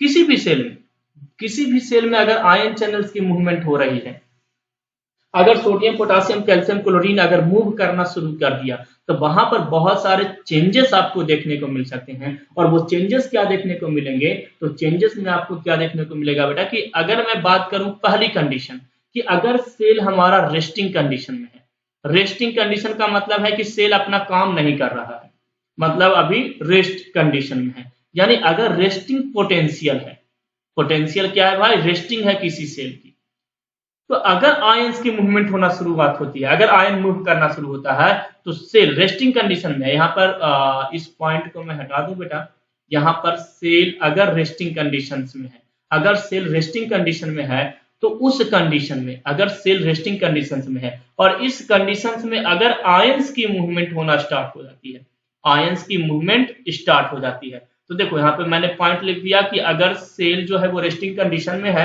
लेकिन अगर आयंस की मूवमेंट स्टार्ट हो जाती है तो सबसे पहला स्टेज क्या होगा भाई, तो सबसे पहले सेल क्या होगा, डीपोलराइज होगा। बॉडी का मैं नॉर्मल फंक्शन बता रहा हूं कि सबसे पहले सेल क्या होगा, डीपोलराइजेशन होगी। मैं बताऊंगा कि एक्चुअली डीपोलराइजेशन क्या होता है, अभी बस समझना। सेकेंड क्या होगा बेटा, राइजिंग फेज। क्या होगा बेटा, राइजिंग फेज। क्या होगा, राइजिंग फेज, है ना। थर्ड क्या होगा बेटा, थर्ड होगा रीपोलराइजेशन। क्या होगा बेटा, रीपोलराइजेशन। तो थर्ड प्रोसेस होगा रीपोलराइजेशन। तो third one is repolarisation. And fourth क्या होगा बेटा, हाइपर रीपोलराइजेशन। नॉर्मल केस में बता रहा हूं, नॉर्मल अपनी बॉडी के किसी भी सेल की मैं बात कर रहा हूं, हाइपर रीपोलराइजेशन, पोलराइजेशन। तो सुना, फिर से मैंने एक कंडीशन आपको बताया और इसी कंडीशन के बेस पर इस एक्शन पोटेंशियल को समझेंगे। एक्शन पोटेंशियल का मीनिंग तो क्लियर हो गया कि potential required to activate any cell, है ना, या रेगुलेट एनी सेल, ये एक्शन पोटेंशियल है बेटा। और मैंने बताया कि एक्शन पोटेंशियल के लिए क्या रिस्पॉन्सिबल होता है, आयन चैनल। और आयन चैनल टोटल कितने हैं, 4। इन्हीं आयंस का रोल होगा कि, हाँ जी, इसी आयन का रोल होगा, सोडियम, कैल्शियम, पोटासियम और क्लोरीन का। अब मैंने बताया कि इन आयंस की मूवमेंट के कारण ही पोटेंशियल डेवलप होती है किसी भी सेल के अंदर। यानी अगर कोई सेल रेस्टिंग कंडीशन में, यानी कि सेल रेस्ट कर रहा है, उसके अंदर कोई आयंस की मूवमेंट नहीं हो रही है, लेकिन उसके बाद अगर, मतलब तब तो नॉर्मल है, कोई फंक्शन ही नहीं है। अगर रेस्टिंग कंडीशन में हम रेस्ट कर रहे हैं तो कोई फंक्शन ही नहीं कर रहे हैं। अगर वो स्टार्ट करता है, वहां पर मूवमेंट होना स्टार्ट हो जाता है, सोडियम, पोटासियम, कैल्शियम, क्लोरीन किसी का, तो उस मूवमेंट में सबसे पहले क्या होगा, डीपोलराइजेशन, देन राइजिंग फेज, क्या होगा बेटा, रीपोलराइजेशन, और देन क्या होगा, हाइपर रीपोलराइजेशन। अब इस एक एक कॉन्सेप्ट को समझना शुरू करते हैं। ये डीपोलराइजेशन क्या है, राइजिंग फेज क्या है, रीपोलराइजेशन क्या है, हाइपर रीपोलराइजेशन क्या है, इन सारे कॉन्सेप्ट को अब हम लोग क्या करते हैं बेटा, समझना स्टार्ट करते हैं। चलिए, अब उस कॉन्सेप्ट को समझने के लिए बेटा सबसे पहले हम लोग समझते हैं कि हमारी बॉडी में चैनल्स प्रेजेंट है। और बॉडी में चैनल प्रेजेंट है तो आपको मालूम होगा कि हमारी बॉडी में क्या है भाई, तो मेम्ब्रेन्स है। हमारी बॉडी में क्या है, मेम्ब्रेन है, बायोलॉजिकल मेम्ब्रेन। आप लोगों ने एडीएमए में पढ़ा होगा, तो मैंने आपको बताया था कि ये हमारे क्या है भाई, बायोलॉजिकल मेम्ब्रेन है। तो चलिए, ये अपने हो गए बायोलॉजिकल मेम्ब्रेन। हमने कंडीशन फर्स्ट अभी याद कर रहे, देख रहे हैं।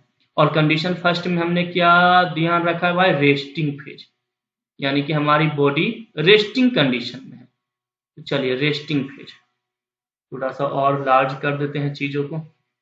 तो हम लोग क्या समझ रहे हैं बेटा कि अगर रेस्टिंग कंडीशन में है तो रेस्टिंग कंडीशन में भी है, तो सबसे पहले हम लोग क्या करेंगे कि ये हमारे पास क्या है, बायोलॉजिकल मेम्ब्रेन। ऑब्वियसली हमारे सेल के बाहर क्या प्रेजेंट है बेटा, सेल मेम्ब्रेन, जिसको हम लोग क्या कहते हैं, बायोलॉजिकल मेम्ब्रेन। तो हम लोग ये कंसीडर कर रहे हैं कि ये हमारा क्या है, बायोलॉजिकल मेम्ब्रेन है। मैं यहाँ पे आपको लिख भी देता हूँ कि हमारी क्या है, बायोलॉजिकल मेम्ब्रेन। तो दिस वन इज बायोलॉजिकल, और बहुत अच्छे से समझेंगे बेटा चीजों को, बायोलॉजिकल मेम्ब्रेन है, मेम्ब्रेन। अब सुनिए, रेस्टिंग कंडीशन में क्या है, चाहे किसी भी कंडीशन में हो, बायोलॉजिकल मेम्ब्रेन में एक्चुअली में क्या प्रेजेंट होता है, तो इस बायोलॉजिकल मेम्ब्रेन में, हमारी बॉडी के बायोलॉजिकल मेम्ब्रेन में क्या है, चैनल्स। मैंने आपको बताया ना कि चैनल्स प्रेजेंट होंगे। तो यहाँ पर हमारे बायोलॉजिकल मेम्ब्रेन में क्या है बेटा, एक चैनल प्रेजेंट है। तो यहाँ पर एक चैनल, और चैनल में क्या प्रेजेंट होते हैं, small size of pore. Channel से मैंने बताया था ना एडीएमई, अभी एडीएमई का मैंने वीडियो भी अपलोड किया है, अगर किसी को रिकॉल करना है तो वो रिकॉल भी कर सकते हैं। एडीएमई का मैंने वीडियो अपलोड किया है बेटा, उसे मैंने फिर से आपको इन चीजों के बारे में बताया। तो देखिए, यहाँ पर क्या प्रेजेंट है, एक चैनल प्रेजेंट है, ये ओपनिंग है बेटा, ये अपनी क्या है, ओपनिंग है, इट मीन्स ये चैनल प्रेजेंट है। इस चैनल के बाहर, मतलब ये मानकर चलो कि ये अपना है आउटसाइड, ये सेल का आउटसाइड है, आउटसाइड है, और ये अपना इनसाइड है, सेल इनसाइड, यानी ये सेल के अंदर, इसके अंदर माइटोकॉन्ड्रिया वगैरह ये सारी चीजें प्रेजेंट होगी, है ना। अब सुनो, यहां पर यानी कि आउटसाइड में क्या होता है बेटा, एक गेट प्रेजेंट होता है। इस आउटसाइड में एक इस टाइप से क्या प्रेजेंट है, गेट प्रेजेंट है। तो चलिए, मैंने यहां पर एक गेट बना दिया, और इनसाइड में भी एक गेट प्रेजेंट है। तो यहां पर भी मैंने एक गेट प्रेजेंट बना दिया, आया समझ में। और इस गेट को हम लोग क्या कहते हैं, अब गेट है तो किसके ऊपर डिपेंडेंट होगा, मैंने बताया था ना, गेटेड और अपगेटेड। अपगेटेड जो है वो ऑलवेज ओपन होता है, और गेटेड का मतलब है open and close according to demand of cell. Cell के डिमांड के ऊपर होता है अपगेटेड चैनल, होता है ना। तो यहां पर, और गेटेड चैनल में भी मैंने बताया था कि लिगेंड गेटेड चैनल होता है और वोल्टेज गेटेड चैनल होता है। लिगेंड यानी केमिकल्स के ऊपर डिपेंडेंट होता है, और वोल्टेज गेटेड यानी कि किसी इलेक्ट्रिकल इंपल्स के ऊपर डिपेंडेंट होता है। तो यहां पर एक गेट प्रेजेंट है बेटा, उस गेट का नाम है एक्टिवेशन गेट। तो this one is activation gate, याद रखेंगे, this one is activation gate. तो ये तो अपना क्या हो गया, एक्टिवेशन गेट।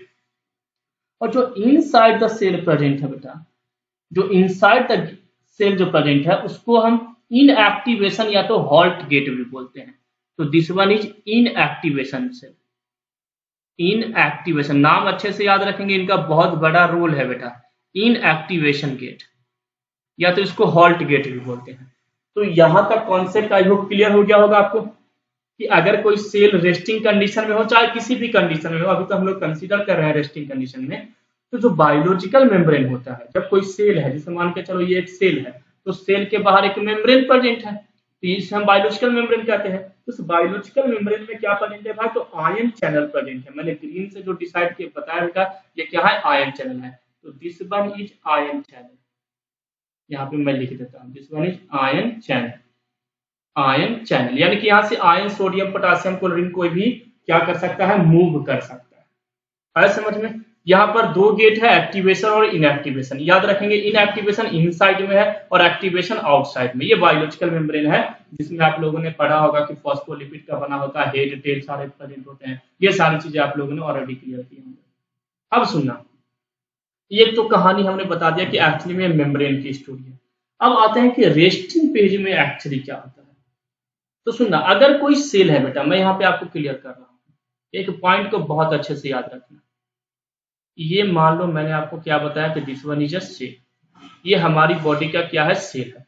तो हमेशा याद रखना बेटा एकदम बिल्कुल अच्छे से चीजों को, कि सेल के बाहर पॉजिटिव चार्ज होता है। सेल के बाहर, ये सेल है, सेल के आउटसाइड पॉजिटिव चार्ज और सेल के अंदर होता है निगेटिव चार्ज। इस पॉइंट को बहुत अच्छे से याद रखना। सेल के आउटसाइड कौन सा चार्ज है, पॉजिटिव चार्ज। किसी भी सेल, हमारी बॉडी के किसी भी सेल के बाहर आउटसाइड में पॉजिटिव चार्ज होता है, सेल के अंदर क्या होता है, निगेटिव चार्ज होता है। एक पॉइंट और याद रखना, सेल के अंदर पोटासियम प्रेजेंट होता है। सेल के अंदर क्या प्रेजेंट होता है, पोटासियम, जिसपे पॉजिटिव चार्ज है, लेकिन इसके बावजूद भी ये निगेटिव चार्ज होता है, याद रखिए। तो सेल के अंदर क्या प्रेजेंट है, पोटासियम, और सेल के बाहर क्या प्रेजेंट है, सोडियम, क्या प्रेजेंट है, कैल्शियम, क्या प्रेजेंट है, क्लोरीन। आया समझ में। तो सुना, 4 आयंस में 3 आयन तो सेल के बाहर प्रेजेंट है, सोडियम, कैल्शियम और क्लोरीन, और एक आयन जो पोटासियम है वो सेल के क्या होता है, अंदर प्रेजेंट होता है। यानी कि इस मेम्ब्रेन के अंदर क्या प्रेजेंट है, पोटासियम, जबकि यहां पर क्या प्रेजेंट है, आउटसाइड में क्या प्रेजेंट है, तो यहां पर सोडियम प्रेजेंट है, यहां पर कैल्शियम प्रेजेंट है और यहां पर क्लोरीन प्रेजेंट है। यही तीनों आना चाहेगा, इस गेट से अंदर आना चाहेगा, और इन्हीं के आने के कारण यहाँ पर जो भी चीजें होगी वो चेंजेस होगी। इस कंडीशन को, ये नॉर्मल सेल की मैं बात कर रहा हूँ, ये जो मैंने अभी आपको डिस्कस किया, ये कैसा सेल है बेटा, नॉर्मल सेल है। यहाँ पर रेस्टिंग कंडीशन में सेल है, नॉर्मल सेल, बॉडी के किसी नॉर्मल सेल की को मैं डिस्कस कर रहा हूँ, उस सेल के बारे में मैं आपको बता रहा हूँ। तो उस कंडीशन में ये कंडीशन है। इस सेल को, इस कंडीशन को, इस फिनोमिना को, इस सिचुएशन को हम लोग क्या कहते हैं बेटा, तो इस सिचुएशन को हम लोग कहते हैं कि सेल क्या है भाई, पोलर स्टेज में है। क्या है, पोलराइजेशन है। पोलराइजेशन, पोलर का मतलब क्या होता है, अपोजिट चार्जेस। अब देखो यहाँ पर एक पॉजिटिव है और एक निगेटिव है, इट मींस अपोजिट है क्या, तो इसी के लिए हम कौन सा वर्ड यूज करते हैं, पोलराइजेशन। क्या वर्ड यूज करते हैं, पोलराइजेशन। तो पोलराइजेशन का मतलब क्या होता है, रेस्टिंग कंडीशन। अगर पोलराइज है सेल, तो सेल कैसे कंडीशन में है बेटा, तो सेल जो है वो क्या है, रेस्टिंग कंडीशन में है। सेल जो है वो क्या कर रहा है, रेस्ट कर रहा है। और अगर कोई सेल पोलराइज, याद रखेंगे कि अगर कोई सेल पोलर स्टेज में है, इट मींस वो रेस्टिंग कंडीशन में है।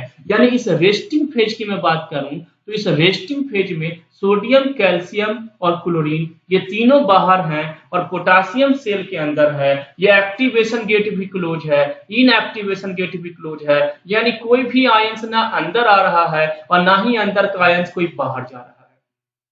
इसी फेज को तो हम लोग क्या कहते हैं, इस फेज को हम लोग कहते हैं रेस्टिंग फेज। तो रेस्टिंग फेज में पॉइंट क्या याद रखना है, जीपेट के लिए या कॉन्सेप्ट के लिए, कि यहां पर जो गेट है वो क्या होता है, क्लोज होता है। गेट क्लोज, पहला पॉइंट याद रखना है। ऑब्वियसली गेट क्लोज है तब तो ये आयंस मूव नहीं करेंगे, अगर गेट खुला रहेगा तो आयंस मूव करना शुरू कर देगा ना। और सेल को मालूम है कि अब हमें रेस्टिंग कंडीशन में जाना है, रेस्ट करना है, तो ऑटोमेटिक गेट लगा लेगा। हम जब रात में सोते हैं तो गेट ओपन करके सोते हैं क्या? नहीं, हम गेट क्लोज कर लेते हैं, क्योंकि अब हम रेस्ट करने जा रहे हैं, हम सोने जा रहे हैं, तो हम गेट को क्यों ओपन करें। और अगर हम गेट लगा लेते हैं तो क्या बाहर कोई भी ऑर्गेनिज्म या बाहर का कोई भी चीज अंदर आ जाता है क्या? नहीं, अगर गेट प्रॉपर ढंग से क्लोज होगा तो अंदर कोई भी चीज नहीं आएगी, हम सुकून से सोएंगे। तो सेल अगर रेस्टिंग कंडीशन में है तो समझने की कोशिश करो, अगर सेल रेस्टिंग कंडीशन में है तो वहां पर गेट क्या हो जाएगा? क्लोज हो जाएगा। गेट क्या रहेगा? क्लोज रहेगा। सेकेंड थिंग क्या याद रखना है बेटा कि not influx of sodium and no efflux of potassium, है ना। Not influx of sodium, influx का मतलब होता है कि आना, अंदर आना। इनफ्लक्स ऑफ सोडियम, सोडियम का इनफ्लक्स नहीं हो रहा है जी। एंड नोट इफ्लक्स, इफ्लक्स का मतलब क्या होता है बेटा? तो इफ्लक्स का मतलब होता है बाहर जाना। नोट इफ्लक्स ऑफ पोटासियम, तो note influx of sodium, calcium and chlorine. ना सोडियम का अंदर आ रहा है, इनफ्लक्स हो रहा है इस कंडीशन में, रेस्टिंग कंडीशन में, ना कैल्शियम अंदर आ रहा है, ना क्लोरीन अंदर आ रहा है, और ना ही पोटासियम बाहर जा रहा है। इस पॉइंट को हमें सबसे पहले तो याद रखना है। तो रेस्टिंग फेज में क्या है? Note influx of sodium, calcium and chlorine, note efflux of potassium. I hope ये कॉन्सेप्ट क्लियर हो गया होगा बेटा। पोलराइजेशन का मीनिंग क्लियर हो गया होगा कि सेल के बाहर जो पॉजिटिव चार्ज है और सेल के अंदर जो निगेटिव चार्ज है, इस स्टेज को ही हम पोलर स्टेज बोलते हैं। और पोलर स्टेज में सेल जो है वो रेस्टिंग कंडीशन में रहता है, यानी रेस्ट वाले स्टेज में रहता है। और अगर रेस्ट वाले स्टेज में है तो गेट क्लोज रहेगा। गेट का मीनिंग मैंने बता दिया कि यहाँ पर एक्टिवेशन और इनएक्टिवेशन दो गेट प्रेजेंट है बेटा, इनसाइड और outside of biological membrane of our body or cell. और मैंने ये भी बताया कि outside of the cell sodium, calcium, chlorine present है और inside the cell potassium present है। यहाँ पर ना सोडियम, कैल्शियम, क्लोरीन बाहर से अंदर आएगा, यानी ना उनका इनफ्लक्स होगा, और ना ही पोटासियम यानी कि अंदर से बाहर जाएगा, यानी कि इफ्लक्स होगा। इस कंडीशन को हम क्या कहते हैं? Resting phase. यानी कि सेल इस फेज में कोई भी फंक्शन परफॉर्म नहीं कर रहा है, सेल क्या कर रहा है भाई? रेस्ट कर रहा है। अब हम लोग नेक्स्ट कॉन्सेप्ट पे आते हैं। तो नेक्स्ट स्टेज में मैंने बताया था कि अगर एक्शन पोटेंशियल डेवलप करना है किसी सेल को, तो हमें क्या करना होगा? सेल को एक्शन पोटेंशियल डेवलप करने के लिए आयंस को मूव कराना होगा। यानी जो सोडियम, पोटासियम, कैल्शियम, ये सब जो आयंस प्रेजेंट था भाई सेल के इनसाइड और आउटसाइड में, उसको अब अंदर बाहर होना पड़ेगा। यानी अब जो सेल है बेटा, अब सेल जो है वो कौन से स्टेज में जाएगा? डीपोलराइजेशन, यानी सेकेंड स्टेज में हम लोग आते हैं। सेकेंड में मैंने बताया था, ऐसे मैंने फर्स्ट इसको डीपोलराइजेशन बताया था, लेकिन अभी हम लोग रेस्टिंग पोटेंशियल वाले कॉन्सेप्ट को सबसे पहले समझे, इसलिए अब हम लोग कहां पर आते हैं? डीपोलराइजेशन पे, यानी सेकेंड पे। तो डीपोलराइजेशन समझते हैं। तो डीपोलराइजेशन समझने के लिए हमें फिर से क्या समझना होगा भाई? तो वही हमें बायोलॉजिकल मेम्ब्रेन बनाने होंगे। तो चलिए एक बायोलॉजिकल मेम्ब्रेन बनाया जाए। तो ये हमारा क्या हो गया भाई? एक बायोलॉजिकल मेम्ब्रेन है। थोड़ा लार्ज साइज में बना लेते हैं ताकि चीजें अच्छे से समझ में आ जाए और कोई कंफ्यूजन ना रहे। बहुत ही सिंपल है। इलेक्ट्रोफिजियोलॉजी का जो एक्शन पोटेंशियल वाला कॉन्सेप्ट है, अब बहुत सारे बुक पढ़ोगे आपको समझ में ही नहीं आएगा कि एक्शन पोटेंशियल हो क्या रहा है, ये कैसे क्या चीजें कर रही है। अब मैं आपको आज वाले कॉन्सेप्ट में मैं उन चीजों को बहुत अच्छे से क्लियर कर दूंगा, और आने वाले 15 से 20 मिनट में बेटा आप वो सारे कॉन्सेप्ट को क्या कर लोगे? क्लियर कर लोगे। चलिए ये हमारा क्या है जी? Biological membrane. यहाँ पे मैं मेंशन भी कर देता हूँ कि this one is biological membrane. हमारा जो सेल मेम्ब्रेन है उसी को हम लोग क्या बोलते हैं? बायोलॉजिकल मेम्ब्रेन कहते हैं। तो ये तो हमारा क्या हो गया? बायोलॉजिकल मेम्ब्रेन हो गया। बायोलॉजिकल मेम्ब्रेन में क्या प्रेजेंट था भाई? तो बायोलॉजिकल मेम्ब्रेन में यहाँ पर आयंस चैनल प्रेजेंट थे। तो हम लोग यहाँ पर एक आयंस चैनल भी बना लेते हैं। थोड़ा सा लार्ज साइज में बना रहे हैं, इसीलिए यहाँ पर जो पोर साइज होगा वो लार्ज होगा, है ना। तो चलिए ये हमारे आयंस हो गए। ऐसे ही यहाँ पर भी एक आयंस प्रेजेंट है। ऐसे बहुत सारे आयंस चैनल प्रेजेंट होंगे हमारे मेम्ब्रेन में। हमने यहाँ पर 2 एग्जाम्पल दिया है ना। चलिए तो ये हमारे क्या हो गए भाई? आयंस चैनल हो गए। तो ये हमारे आयंस चैनल हो गया, है ना। ये हमारा आयंस चैनल हो गया। चलो अब मैंने क्या बताया था बेटा कि आयंस चैनल में क्या प्रेजेंट होता है? एक्टिवेशन और इनएक्टिवेशन गेट। तो यहाँ पर क्या हो जाएगा भाई? एक्टिवेशन गेट, तो चलिए मैंने यहाँ पर बना दिया कि ये क्या है, एक एक्टिवेशन गेट है, और ये क्या है, इनएक्टिवेशन गेट। ऐसे ही यहाँ पर भी क्या प्रेजेंट होगा बेटा, एक्टिवेशन गेट, और यहाँ पर क्या प्रेजेंट होगा बेटा, इनएक्टिवेशन गेट, है ना। अब सुनना होता क्या है, यहाँ पर आउटसाइड द सेल क्या प्रेजेंट है, सोडियम प्रेजेंट है, क्या ऑब्वियसली, क्या प्रेजेंट है, कैल्शियम, क्या प्रेजेंट है, क्लोरीन। ऐसे ही क्या प्रेजेंट है बेटा, सोडियम, क्या प्रेजेंट है, कैल्शियम, क्या प्रेजेंट है, क्लोरीन, और सेल के अंदर क्या प्रेजेंट है भाई, पोटासियम। यही है क्या। अब सुनना होता क्या है, जब सेल रेस्टिंग पोटेंशियल से डीपोलराइजेशन वाले स्टेज में जाता है, तो उस केस में क्या होता है कि जो गेट था, मैंने आपको बताया था ना, एक पॉइंट याद करवाया था यहाँ पर कि गेट वहां पर क्या था, क्लोज था। यहां पर याद रखेंगे कि इस कंडीशन में जब डीपोलराइजेशन होना स्टार्ट होगा, तो उस कंडीशन में क्या होगा कि सोडियम गेट जो है बेटा वो क्या होगा, ओपन होगा। सोडियम गेट क्या होगा, ओपन। सोडियम गेट ओपन का मतलब है कि सोडियम के लिए जो गेट यहाँ पे प्रेजेंट है, एक्टिवेशन और इनएक्टिवेशन का जो गेट है वो क्या हो जाएगा, ओपन हो जाएगा। लेकिन potassium gate remain close. Point याद रखेंगे, डीपोलराइजेशन में पोटासियम गेट क्या रहेगा बेटा, रिमेन क्लोज, यानी ये अभी भी क्या रहेगा, क्लोज रहेगा। तो दो ही चीजें याद रखना है कि डीपोलराइजेशन में क्या होता है भाई, जो हमारा रेस्टिंग पोटेंशियल था उसमें गेट क्लोज था, कोई मूवमेंट नहीं था, कोई इनफ्लक्स इफ्लक्स नहीं था। जबकि यहां पर सोडियम गेट ओपन हो रहा है, यानी कि सोडियम का क्या हो रहा है, इनफ्लक्स, और पोटासियम गेट क्लोज है, इट मींस पोटासियम का ना इनफ्लक्स है ना ही इफ्लक्स है। तो होता क्या है कि सोडियम गेट ओपन होने के कारण ये जो सोडियम है ये बाहर से अंदर आ जाता है। बाहर से क्या आ गया, अंदर आ गया। आ गया क्या, मैंने बताया था ना आपको, अभी मैंने क्लियर किया था कि ये सेल का हमारा क्या है, आउटसाइड। मैं बार बार नहीं बताऊंगा, याद रखेंगे। ये क्या है, अपना आउटसाइड है, और ये अपना सेल का क्या है बेटा, इनसाइड, यानी अंदर। आउटसाइड पे कैसा चार्ज होता है बेटा, पॉजिटिव, और इनसाइड पे कैसा चार्ज होता है, निगेटिव। लेकिन डीपोलराइजेशन में क्या हुआ, डीपोलराइजेशन में हमने क्या देखा कि ये सोडियम यहां से क्या हो गया भाई, अंदर आ गया। अब बताओ, सोडियम अंदर आएगा तो अंदर पॉजिटिव चार्ज इंक्रीज हो गया, तो due to increase of positive charge, due to increase of positive charge, positive charge increase होने के कारण सेल के अंदर भी पॉजिटिव चार्ज इंक्रीज हो गया, जिसके कारण सेल के अंदर भी क्या हो गया, कौन सा चार्ज हो गया, पॉजिटिव चार्ज। यानी सेल के बाहर भी पॉजिटिव चार्ज और सेल के अंदर भी पॉजिटिव चार्ज।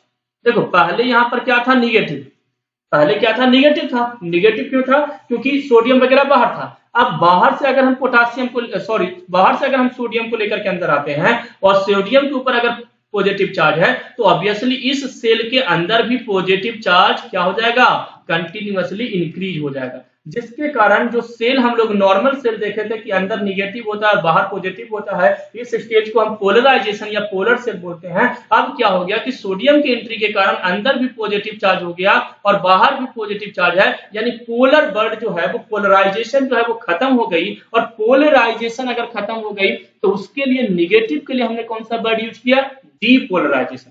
जैसे हम किसी चीज को एक्टिवेट करते हैं, क्या बोलते हैं, एक्टिवेट करो, और उसके बाद हम क्या बोलते हैं, डीएक्टिवेट करो। डीएक्टिवेट का मतलब है कि एक्टिवेशन बंद करो। तो डी वर्ड रिप्रेजेंट क्या कर रहा है कि एक्टिवेशन के अपोजिट। तो पोलराइजेशन के जो अपोजिट है वो क्या हो जाएगा, डीपोलराइजेशन। आया समझ में, पोलराइजेशन के अपोजिट क्या है, डीपोलराइजेशन। यानी पहले पॉजिटिव और निगेटिव चार्ज था सेल के अंदर, अब क्या कंडीशन हो गया कि अंदर भी पॉजिटिव बाहर भी पॉजिटिव, अंदर भी पॉजिटिव क्या है और बाहर भी पॉजिटिव है। तो इस कंडीशन में क्या होगा बेटा कि डीपोलराइजेशन स्टेज होगा, और अगर कोई सेल डीपोलराइज होता है बेटा तो वो सेल एक्शन पोटेंशियल डेवलप करेगा। याद रखेंगे बेटा, अगर सेल डीपोलराइज होता है तो वो क्या करेगा, एक्शन पोटेंशियल क्या करेगा, डेवलप करेगा। इसी स्टेज में सेल अपना फंक्शन परफॉर्म करेगा। यानी अगर हम मायोजेनिक सेल को, अगर हम नोडल टिश्यू या नोडल सेल को अगर हम डीपोलराइज करते हैं तो हार्ट फंक्शन करना स्टार्ट कर देगा। अगर हम अपने सेल में, जैसे हम रनिंग कर रहे हैं, तो रन करने के लिए देखो हमारा सेल जो है वो क्या है, basic functional unit of our life है। यानी हम कोई भी, हमारे देखो सेल की और टिश्यू बनी हुई है, टिश्यू का ऑर्गन बना हुआ है, ऑर्गन का ऑर्गन सिस्टम बना हुआ है। यानी अगर कोई ऑर्गन सिस्टम फंक्शन परफॉर्म कर रहा है, यानी कि कोई ना कोई ऑर्गन फंक्शन परफॉर्म कर रहा है। अगर कोई ऑर्गन फंक्शन परफॉर्म कर रहा है, इट मींस कोई ना कोई टिश्यू फंक्शन परफॉर्म कर रहा है। और अगर कोई टिश्यू फंक्शन परफॉर्म कर रहा है, इट मींस कोई ना कोई उसमें सेल फंक्शन परफॉर्म कर रहा है। इट मींस देखो अल्टीमेटली जो सेल है वो बेसिक फंक्शनल यूनिट है, वही फंक्शन परफॉर्म करती है। तो अगर कोई सेल को फंक्शन परफॉर्म करना है तो सेल को डीपोलराइज होना पड़ेगा, यानी सेल के अंदर सोडियम को या तो कैल्शियम का एंट्री होना होगा। जब तक पॉजिटिव चार्ज अंदर नहीं होगा, जब तक सेल डीपोलराइज नहीं होगा, तब तक सेल एक्शन परफॉर्म नहीं करेगा। याद रखेंगे, यानी डीपोलराइजेशन जब हम काम करते हैं, जैसे मैं बोल रहा हूं, मैं लिख रहा हूं, तो मैं फंक्शन कर रहा हूं, मेरा सेल फंक्शन कर रहा है, तो इस फंक्शन के लिए सोडियम की एंट्री हो रही है उस सेल के अंदर। जिस भी सेल बोलने के लिए रिस्पॉन्सिबल है या जिस भी सेल हमारे फिंगर्स के थ्रू लिखने के लिए रिस्पॉन्सिबल है, तो उसके अंदर एक्चुअली में सोडियम को या तो पोटासियम को सोडियम या तो कैल्शियम को इंटर कराया जा रहा है। Positive charges inside the cell create किया जा रहा है। दैट्स व्हाई हम अपना एक्शन दे पा रहे हैं, हम अपना फंक्शन प्ले कर पा रहे हैं। तो याद रखेंगे, रेस्टिंग पोटेंशियल का मतलब क्या हुआ भाई, यानी कि अगर सेल पोलराइज स्टेज में है तो सेल क्या है, रेस्टिंग में है, यानी काम नहीं करेगा। यानी अगर पॉजिटिव नेगेटिव, मैं चाहूं तो आपको नेक्स्ट पेज पे अभी क्लियर करता हूं। अगर सेल क्या है भाई, दो कंडीशन है, सेल के अंदर नेगेटिव, ये पॉजिटिव, बाहर क्या है, पॉजिटिव, है ना। याद रखेंगे कि यहाँ पर मैंने आपको क्या बताया कि सेल के अंदर दो चीजें हैं, है ना। मैं फिर से बना देता हूँ। सेल के अंदर दो कंडीशन है। कंडीशन 1 में हमने क्या देखा कि अंदर नेगेटिव चार्ज है, बाहर पॉजिटिव चार्ज है। इस स्टेज को हमने क्या बोला, पोलर स्टेज, पोलराइजेशन या तो पोलर बोलते हैं। और पोलराइजेशन में हमने क्या देखा कि सेल जो है वो क्या रहेगा, रेस्टिंग स्टेज में। याद रखेंगे बेटा, सेल रेस्टिंग स्टेज में है, सेल क्या है, रेस्टिंग स्टेज में। रेस्टिंग का मतलब ये होता है कि सेल अपना कोई फंक्शन परफॉर्म नहीं करेगा। कंडीशन सेकंड मैंने क्या बताया कि एक सेल है और सेल के अंदर भी पॉजिटिव, बाहर भी पॉजिटिव। ये पॉजिटिव क्यों हुआ, क्योंकि सोडियम या तो कैल्शियम की एंट्री हो गई। इस स्टेज को हम क्या बोलते हैं, डीपोलराइजेशन। क्या बोलते हैं बेटा, डीपोलराइजेशन। और डीपोलराइजेशन का मतलब क्या है कि सेल क्या करेगा, एक्शन प्रोड्यूस करेगा। क्या करेगा, एक्शन प्रोड्यूस करेगा, यानी सेल अपना फंक्शन परफॉर्म करेगा। तो मीनिंग क्लियर हो गया, डीपोलराइजेशन में सेल अपना फंक्शन परफॉर्म करेगा, पोलराइजेशन में सेल रेस्टिंग कंडीशन में रहेगा। ये मीनिंग क्लियर हो गया। तो मैंने आपको बताया था कि अगर सोडियम की एंट्री होती है तो सेल स्टिमुलेट होगा। तो सोडियम की एंट्री हुई तो क्या हो गया, सेल डीपोलराइज हुआ, इसलिए तो सेल स्टिमुलेट हुआ, तब तो सेल ने अपना एक्शन प्रोड्यूस किया। आया समझ में। इस स्टेज को हम लोग क्या बोलते हैं बेटा, डीपोलराइजेशन। इसके बाद नेक्स्ट स्टेज पे आते हैं। नेक्स्ट स्टेज अपना क्या है बेटा, राइजिंग फेज। तो चलिए थर्ड स्टेज पे हम लोग आते हैं। थर्ड हमारा क्या है, राइजिंग फेज। चलिए, तो this one is rising phase. अब राइजिंग फेज में क्या होता है ये समझते हैं। ये भी बहुत सिंपल है जी, राइजिंग फेज भी समझना बहुत सिंपल है। अब हर एक स्टेज समझना सिंपल हो गया। राइजिंग फेज में क्या होता है कि चलो ये एक मेम्ब्रेन था, यहाँ पर चैनल प्रेजेंट होंगे, ये मेम्ब्रेन है बायोलॉजिकल मेम्ब्रेन, यहाँ पर क्या है, चैनल प्रेजेंट है। तो चलिए चैनल भी बना लेते हैं। यहाँ पर ये चैनल प्रेजेंट है। आप लोग थोड़ा अच्छे से ड्रॉ करेंगे अपनी नोटबुक में, है ना। तो चलिए ये हम लोग क्या बना लेते हैं, चैनल। ये अपना क्या है, चैनल है। ये हमारी चैनल्स हैं जो मेम्ब्रेन में प्रेजेंट है।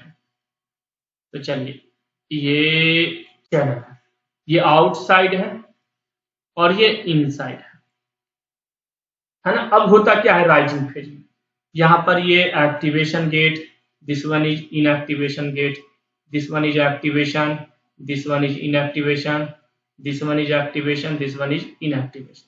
ये बायोलॉजिकल मेम्ब्रेन अपना हो गया। बाहर क्या प्रेजेंट है, तो बाहर प्रेजेंट है सोडियम। क्या प्रेजेंट है बेटा, सोडियम प्रेजेंट है। क्या प्रेजेंट है भाई, कैल्शियम प्रेजेंट है। सोडियम प्रेजेंट है, कैल्शियम प्रेजेंट है ना। सोडियम कैल्शियम, क्या प्रेजेंट है बेटा, क्लोरीन प्रेजेंट है। तो चलिए हमने देख लिया कि यहाँ पर क्लोरीन भी प्रेजेंट है। अब होता क्या है, अंदर क्या प्रेजेंट है, पोटासियम। अब सुनना, डीपोलराइजेशन में ये सोडियम तो अंदर आ गया था। डीपोलराइजेशन में हमने क्या देखा था कि सोडियम अंदर आ गया। तो हमने क्या देखा कि सोडियम की एंट्री हो गई, अंदर पॉजिटिव चार्ज क्या हो गया, इंक्रीज हो गया। सोडियम के कारण क्या हो गया भाई, तो due to entry of sodium यहाँ पर क्या हो गया, पॉजिटिव चार्ज इंक्रीज हो गया, मैंने यहाँ पर सिंबल दे दिया, पॉजिटिव चार्ज क्या हो गया, इंक्रीज हो गया। अब होता क्या है राइजिंग फेज में, राइजिंग का मतलब है कि अब बहुत ज्यादा एनर्जी हमें एकाएक बहुत ज्यादा स्टिमुलेशन हो गई, यानी हमें जैसे मान के चलो रात में हमारे यहाँ फंक्शन है और हमें नींद नहीं लाना है, तो हम क्या करते हैं, सीएनएस स्टिमुलेंट ड्रग लेते हैं। सीएनएस स्टिमुलेंट ड्रग का काम क्या होता है कि सोडियम की एंट्री करवाता है ब्रेन सेल में। अब सोडियम की एंट्री ब्रेन सेल में होगा तो हम क्या होंगे, स्टिमुलेट होंगे, तो हमें नींद नहीं आएगी। एम्फेटामाइन जो मेन ड्रग है बेटा, अगर आपको कंसंट्रेट मतलब एग्जाम है, मान कर चलो कि कल आपको एग्जामिनेशन है और अगर आपको रात भर पढ़ाई करनी है, तो उस केस में एम्फेटामाइन, ऐसे वो ड्रग देता नहीं है कोई मेडिकल स्टोर वाला, लेकिन अगर आपको मिल जाता तो आप एम्फेटामाइन लेकर के रात भर पढ़ाई कर सकते हैं बिल्कुल कंसंट्रेट होकर के, है ना। अब आप ये मत कहना कि सर आप एम्फेटामाइन लेकर के पढ़ाई करते हो क्या, आप वीडियो बनाते हो क्या, नहीं, मैं तो नहीं यूज करता, लेकिन मैं आपको बता रहा हूँ कि अगर आप एम्फेटामाइन ड्रग लेते हो, सीएनएस स्टिमुलेंट है, तो आप रात भर आपको नींद नहीं आएगी और बिल्कुल ब्रेन कंसंट्रेट रहेगा, लेकिन अगले दिन आपको उसका इम्पैक्ट देखने को मिलेगा, उसका एडवर्स इफेक्ट देखने को मिलेगा। तो दैट्स वाई मेडिसिन यूज ना करें, आपको जितना भी हो, एक रात पढ़ने के बजाय आप हर रात थोड़ा थोड़ा पढ़ाई करें, मैं तो यही कहूंगा सिंपली। चलो आते हैं टॉपिक पे आते हैं। टॉपिक पे मैंने क्या बताया कि सोडियम क्या है भाई, के कारण इंक्रीज हुआ, डीपोलराइज हो गया सेल। अब क्या होता है राइजिंग फेज में कि जितने भी सोडियम है ये सभी के सभी अंदर आना शुरू हो गए, यहां से भी सोडियम और मतलब बहुत सारे सोडियम आ गए। अब अंदर बहुत सारे सोडियम आ गए जिसके कारण पॉजिटिव चार्जेस बहुत बढ़ गए, पॉजिटिव चार्जेस जो है वो सेल के अंदर बहुत ज्यादा इंक्रीज हो गए। अब पॉजिटिव ज्यादा हो जाएगा तो इट मीन बहुत ज्यादा एक्शन, और बहुत ज्यादा एक्शन के लिए हम क्या बोलते हैं, राइजिंग फेज है, एकदम बिल्कुल राइज है, हम बहुत इंक्रीज हो रहे हैं, है ना। यानी राइजिंग फेज में एक्चुअली में क्या होता है कि सोडियम गेट तो ओपन है, लेकिन पोटासियम अंदर अभी भी प्रेजेंट है बेटा, लेकिन पोटासियम अभी भी बाहर नहीं जा रहा है, यानी पोटासियम रिमेन क्लोज रहेगा और सोडियम गेट ओपन रहेगा, किस फेज में, राइजिंग फेज में। और बहुत सारे सोडियम की एंट्री हो गई, और बहुत सारे सोडियम की एंट्री होने के कारण यहाँ पर क्या हो गया, पॉजिटिव चार्जेस बहुत ज्यादा बढ़ गया सेल के अंदर। ये हमारा सेल था, इस सेल के अंदर पॉजिटिव चार्जेस बहुत बढ़ गए, है ना। सेल के अंदर बहुत ज्यादा पॉजिटिव, जितना ज्यादा पॉजिटिव चार्जेस अंदर होगा सेल के अंदर, उतना ही ज्यादा क्या करेगा, सेल अपना एक्शन प्रोड्यूस करेगा, तो एक्शन भी सेल का बहुत ज्यादा इंक्रीज हो गया। क्यों इंक्रीज हो गया, क्योंकि इसके अंदर पॉजिटिव चार्जेस बहुत ज्यादा इंक्रीज हो गए। This one is rising phase, इसे हम क्या कहते हैं, राइजिंग फेज। राइजिंग फेज के बाद मैंने आपको बताया था बेटा रीपोलराइजेशन। तो फोर्थ स्टेज पे हम लोग आते हैं, बहुत इंपॉर्टेंट सेगमेंट है और एक्शन पोटेंशियल ऑलमोस्ट कंप्लीट होने वाला है बेटा। तो नेक्स्ट वन इज रीपोलराइजेशन। क्या है बेटा, रीपोलराइजेशन। अब रीपोलराइजेशन में क्या होता है ये सुनना, एक्चुअली में रीपोलराइजेशन क्या करता है। तो रीपोलराइजेशन के लिए हम फिर से मेम्ब्रेन बनाते हैं, तो ये हमारा बायोलॉजिकल मेम्ब्रेन हो गया। चलिए ये बायोलॉजिकल मेम्ब्रेन है ना। बायोलॉजिकल मेम्ब्रेन में आयन चैनल का भी रोल है जी, तो आयन चैनल्स हमें बनाने ही पड़ेंगे। तो ये हमारे आयन चैनल, आप लोग भी अलग अलग डायग्राम बनाएंगे, एक ही डायग्राम में कंफ्यूजन हो जाएगा। ये हमारे आयन चैनल हो गए, चलिए ये हमारे आयन चैनल हो गए। चलिए अभी तक हम लोगों ने कहानी क्या पढ़ी थी भाई, तो यहाँ पर सोडियम प्रेजेंट है, कैल्शियम प्रेजेंट है, क्लोरीन प्रेजेंट है, सोडियम प्रेजेंट है, क्लोरीन प्रेजेंट है, कैल्शियम प्रेजेंट है, यही सारी चीजें पढ़ रहे थे क्या, सोडियम प्रेजेंट है, क्लोरीन प्रेजेंट है, कैल्शियम प्रेजेंट है ना। और अंदर क्या प्रेजेंट है, पोटासियम, यही देख रहे थे क्या। ये सेल का आउटसाइड हो गया, अब तो आपको क्लियर हो गया होगा, ये आपका इनसाइड हो गया। चलिए तो सेल कौन सा स्टेज में है, राइजिंग फेज में। तो सेल के बाहर भी पॉजिटिव चार्ज अभी तक था और सेल के अंदर भी पॉजिटिव चार्ज था, राइजिंग फेज में है ना। राइजिंग फेज के बाद हम रीपोलराइजेशन में जाएंगे। तो अब क्या होता है कि सेल जो है अपना काम कर दिया। जैसे मान के चलो सुबह सुबह आपको उठाया जाता है, आप ड्यूटी पे जाते हो या पढ़ाई करते हो, आपके मम्मा पापा या आप कॉलेज जाते हो, तो आपको उठाया जाता है, आप उठ करके चले गए, यानी आपको उठा दिया गया, आपकी स्टिमुलेट किया गया, आपको एनर्जी दिया गया, आपको खाना पीना खिलाया गया। उसके बाद आप थक करके आओगे, खेलोगे सामने, फिर कुछ करोगे, रात में मोबाइल चलाओगे या पढ़ाई करोगे, फिर आप क्या करोगे, फिर कहोगे मम्मा अब हमको रेस्ट करना है, और आप क्या करोगे, सो जाओगे। तो सेल के साथ भी यही होता है, सेल उठा, वो अपना काम किया, और काम करने के बाद फिर से कहता है बॉडी को कि भाई अब हमें रेस्ट करने दो, अब हम अपना काम कर लिए हैं। तो सेल को काम कराने के लिए कौन रिस्पॉन्सिबल है, सोडियम और कैल्शियम। ये एंट्री कर रहा था भाई, तो हमें क्या हो रहा था, स्टिमुलेशन हो रहा था, और हम अपना काम कर रहे थे प्रॉपर ढंग से, हमारा सोडियम का सबसे बड़ा रोल था। सोडियम इंटर कर रहा था और हमें क्या आ रही थी, स्टिमुलेट हो रहा था सेल, और सेल अपना एक्शन दे दिया। अब सेल क्या चाहता है कि भाई अब हमने तो एक्शन दे दिया, अब तो हमें क्या होने दो, रेस्ट करने दो। और रेस्ट करने के लिए सेल को क्या करना होगा, पोलराइज होना होगा। मैंने आपको बताया था ना कि पोलराइजेशन का मतलब क्या होता है, रेस्टिंग कंडीशन, और डीपोलराइजेशन का मतलब होता है एक्शन पोटेंशियल वाला जो पीरियड होता है। तो अब सेल अपना एक्शन दे दिया, राइजिंग फेज में भी चला गया, यानी कि बहुत ज्यादा एक्शन दे दिया, बहुत ज्यादा काम कर लिया। तो अब सेल चाहेगा कि भाई अब हमें क्या करो, अब हमें बॉडी से रेस्ट करने दो। तो उस कंडीशन में यहां पर जो गेट था बेटा, एक्टिवेशन गेट, ये अब सोडियम के लिए क्या हो जाएगा, बंद।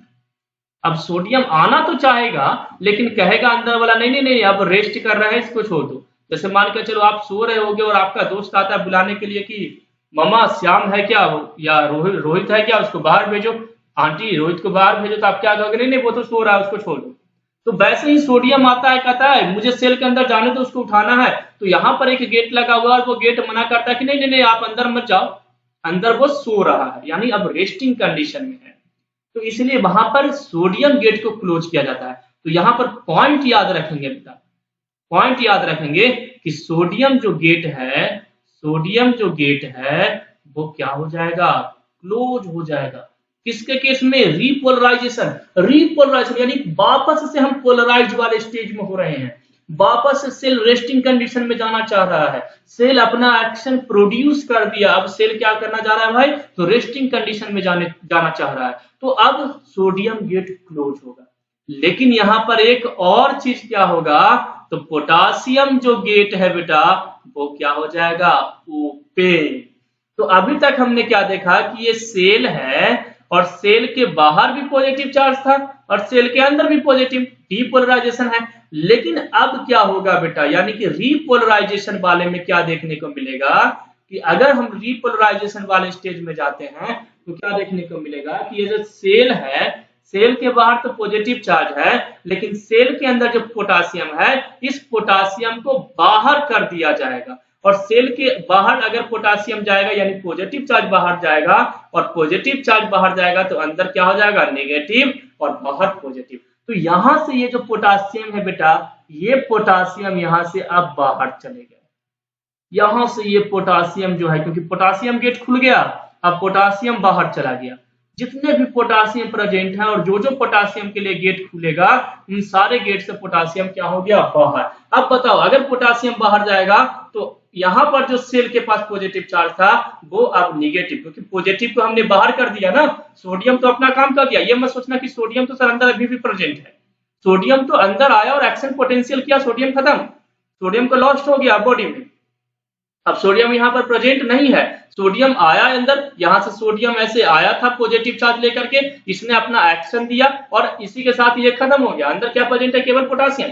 तो ये पोटासियम पे जो पॉजिटिव चार्ज है ये भी खत्म हो गया, क्योंकि पोटासियम गेट ओपन हो गया, और due to opening of potassium charge inside the cell, inside the cell negative charges increase. और नेगेटिव चार्जेस इंक्रीज होगा तो आपको फिर से देखने को मिलेगा कि अंदर नेगेटिव और बाहर पॉजिटिव, और इस स्टेज को हम क्या कहते हैं, पोलर स्टेट, यानी पोलराइजेशन। यानी सेल फिर से कहां पे चला गया, तो सेल फिर से कहां पे चला गया, रेस्टिंग स्टेज में, यानी सेल फिर से क्या हो गया, रीपोलराइज हो गया। तो आई होप आपको ये कॉन्सेप्ट क्लियर हो गया होगा कि what is depolarization, what is rising phase, what is repolarization. अब एक कॉन्सेप्ट और है जी, हाइपर रीपोलराइजेशन, वो भी समझ लेते हैं कि हाइपर रीपोलराइजेशन क्या है। तो नेक्स्ट कॉन्सेप्ट और एक्शन पोटेंशियल का लास्ट कॉन्सेप्ट है hyper repolarisation. Hyper repolarisation, hyper repolarisation में देखो क्या होता है, वही सेम कॉन्सेप्ट, हमारे पास बायोलॉजिकल मेम्ब्रेन आएंगे, बायोलॉजिकल मेम्ब्रेन के बाद आयन चैनल्स आएंगे। तो यहाँ पर हम लोगों ने आयन चैनल देखा, ये बायोलॉजिकल मेम्ब्रेन है, बायोलॉजिकल मेम्ब्रेन के बाद हम लोगों ने आयन चैनल देख रहे हैं, तो यहाँ पर आयन चैनल्स प्रेजेंट हैं। तो ये आयन चैनल हो गया, आयन चैनल के ऊपर एक्टिवेशन गेट, तो आयन चैनल के ऊपर एक्टिवेशन, आयन चैनल के इनसाइड इनएक्टिवेशन गेट यानी हॉल्ट गेट प्रेजेंट है, इनएक्टिवेशन। ये आउटसाइड, ये इनसाइड, ये ऑलरेडी क्लियर है बेटा। बाहर आउटसाइड क्या प्रेजेंट होगा, तो सोडियम प्रेजेंट होंगे, क्या प्रेजेंट होंगे, कैल्शियम, क्या प्रेजेंट होंगे भाई, क्लोरीन, क्या प्रेजेंट है, क्लोरीन, क्या प्रेजेंट है, सोडियम, क्या प्रेजेंट है, कैल्शियम, क्या प्रेजेंट है, क्लोरीन, क्या प्रेजेंट है, सोडियम, क्या प्रेजेंट है, कैल्शियम। ऐसे ही है क्या। और अंदर क्या प्रेजेंट है, पोटासियम, और वो भी पोटासियम क्या हो गया, बाहर, वो भी पोटासियम बाहर हो गया। और सेल का कंडीशन क्या है, तो सेल के अंदर निगेटिव, बाहर क्या है, पॉजिटिव। यही स्टेज था क्या। अब हाइपर रिपोलराइजेशन में क्या होता है, ये सुनना। हाइपर रिपोलराइजेशन में पोटासियम गेट ओपन रहेगा। पोटासियम गेट ओपन किया, अगर कोई और भी पोटासियम प्रेजेंट है तो भाई तू बाहर चला जा, तू अंदर मत रह, ये बोलता है ना। सोडियम गेट, सोडियम और कैल्शियम गेट क्लोज, ये रिमेन क्लोज रहेगा बेटा, इसको तो अंदर आने ही नहीं देना है। और अब सुनना बेटा कि क्लोरीन गेट ओपन किया जाता है। अब सेल देखो, हमने राइजिंग फेज में लेके गया सेल को, यानी सेल अपना पूरा काम किया था। तो भाई रेस्ट भी, जैसे हम ज्यादा जिस दिन काम करते हैं उस दिन सोते भी ज्यादा है, उस दिन हमें नींद भी अच्छी आती है।